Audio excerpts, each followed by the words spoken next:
পশ্চিমবঙ্গে এখন পুলিশ প্রশাসনের হাতে বিচার ব্যবস্থাও আক্রান্ত হচ্ছে বলে অভিযোগ করলেন রাজ্যের বিরোধী দলনেতা শুভেন্দু অধিকারী।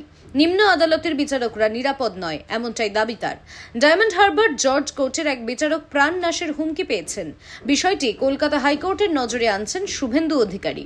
সম্প্রতি এক বই প্রকাশ অনুষ্ঠান থেকে এমনটাই দাবি করেছেন শুভেন্দু। পাশাপাশি এই ঘটনায় সিবিআই তদন্তের দাবি করেছেন তিনি।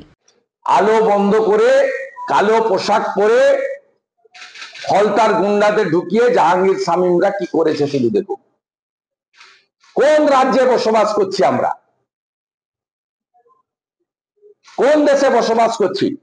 আমি আজকে ইভিনিং এ মাননীয় গভর্নরকে লিখব যে advise and direct to the chief secretary এই কেসকে, এই অভিযোগকে হ্যান্ড ওভার করতে CBI K.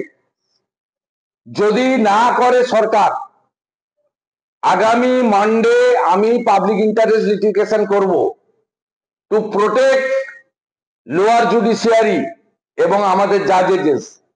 As a leader of opposition I am bound to do it. আমি আশা করব কলকাতা হাইকোর্ট মহামান্য প্রধান বিচারপতি বা তাদের যারা দেখেন, ইন্সপেকশন যারা করেন, সিনিয়র জাজেরা, তারা এটা কগনিজেন্স নেবেন এবং যেহেতু পুলিশের বিরুদ্ধে অ্যালিগেশন, এই কেস সিবিআই কে ট্রান্সফার করবেন। পুলিশের বিরুদ্ধে অ্যালিগেশন থাকলে পুলিশকে দিয়ে ইনভেস্টিগেশন হয় না। ও কি মারাত্মক অভিযোগ।